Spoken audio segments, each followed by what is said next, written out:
मैं हूं केशव गौतम और आज मैं मौजूद हूं बाराबंकी जनपद के जिला मुख्यालय गन्ना दफ्तर में। हमारे साथ कैमरामैन रंजीत सिंह रावत जी हैं। तो सर सबसे पहले मैं आपका परिचय जानना चाहूँगा। विक्रम सिंह एडवोकेट, प्रदेश उपाध्यक्ष भारत मुक्ति मोर्चा उत्तर प्रदेश।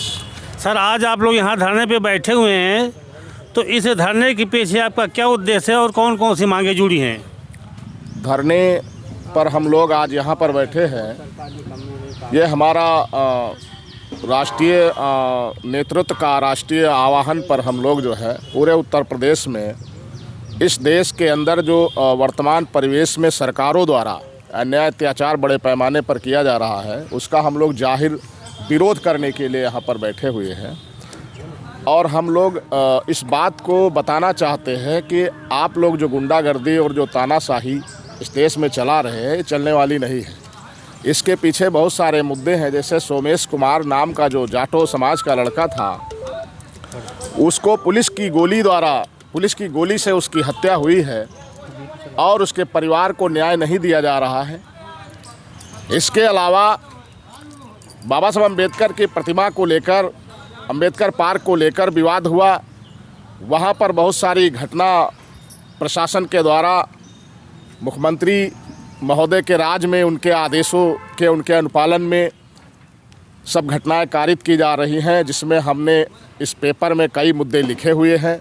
इस प्रकार से केवल यही घटना नहीं, इससे पहले भी बहुत सारी बलात्कार की, सामूहिक बलात्कार की और निर्मम हत्या जैसी घटनाएं इससे पूर्व में इस प्रदेश में हो चुकी हैं और आज भी हो रही है। जैसा कि ये डबल इंजन की सरकार है, उत्तर प्रदेश नहीं पूरे देश में, तो डबल इंजन की सरकार ने वादा किया था कि कहा था कि बेटी पढ़ाओ और बेटी बचाओ, तो ऐसी बात कहीं दिखाई नहीं दे रही है। हम लोग बेटी पढ़ाते तो कम है, लेकिन बचाने की ज़रूरत ज़्यादा है आज वर्तमान परिवेश में। ऐसा जंगल राज इस योगी सरकार ने उत्तर प्रदेश में स्थापित किया हुआ है। यहाँ पर मनुष्य प्राणी अपने घर से रात में या देर सवेर निकलने से के बारे में एक बार सोचता है, ऐसी परिस्थितियाँ निर्माण की जा रही है। तो ये सारा जो चल रहा है देश में, इसके विरोध में हम लोग बड़े पैमाने पर आंदोलन करना चाहते हैं। इसके पीछे का रहस्य ये है कि वर्तमान सरकार सोच क्यों नहीं रही है, समझ क्यों नहीं रही है, क्योंकि उसको पता है कि हमें जनता की वोट की ज़रूरत नहीं है। क्योंकि अगर जनता की वोट से वो चुनाव जीत कर आती तो जनता का दुख दर्द होता।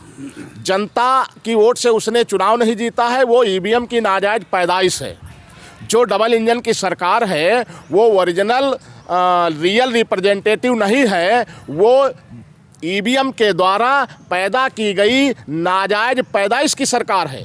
इसलिए उसको वोट की कोई चिंता नहीं है। इस देश के नागरिकों के वोट के अधिकार को तो सरकार ने जीरो कर दिया है। आज वर्तमान परिवेश में वो ईवीएम से सरकार बनाकर जो है देश को चलाने का काम करते हैं। इसलिए वो उन लोगों में जरा दया और रहम नाम की कोई चीज़ नहीं है। इसलिए इस उत्तर प्रदेश में जंगल राज स्थापित किया जा रहा है। अगर सरकार हमारे इस आंदोलन से बाज नहीं आती है तो आने वाले समय में हम लोग बड़ा उग्र आंदोलन करने के लिए बाध्य होंगे।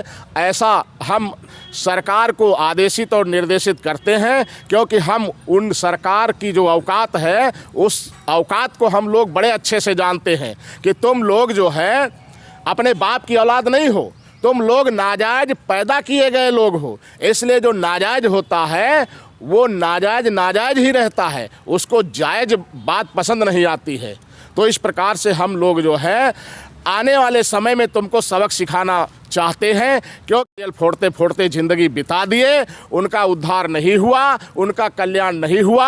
आने वाले समय में जिस प्रकार से हम लोग नारियल फोड़ रहे थे, आज ईवीएम की पैदा की गई सरकार जो है उसको चैलेंज के साथ कहते हैं कि आने वाले 2024 के लोकसभा चुनाव में जिस प्रकार से नारियल फोड़ा है, उसी प्रकार से हम लोग बड़े पैमाने पर मशीन फोड़ने का काम करेंगे। इसके लिए 15 लाख बूथों पर हम हम बड़े पैमाने पर तैयारी कर रहे हैं। हर बूथ पर 14 से 15 महिलाएं तैयार कर रहे हैं। उन महिलाओं से मशीन फोड़वाने का काम करेंगे और आने वाले समय में ये जो नॉमिनेटेड किए गए हुए उत्तर प्रदेश और देश के जो डबल इंजन की सरकार है, इसको धाराशायी करने का काम हम लोग करेंगे और आने वाले समय में इस 24 के चुनाव को बहिष्कार करके इस देश में अपने भाई को, अपने बाप को, अपने चचा को, अपने रिश्तेदार को पार्लियामेंट और विधानसभा में भेजकर इस देश में सच्चा रियल रिप्रेजेंटेटिव भेजकर इस देश में सच्चा लोकतंत्र स्थापित करने का काम करेंगे। ये निर्णय हम लोग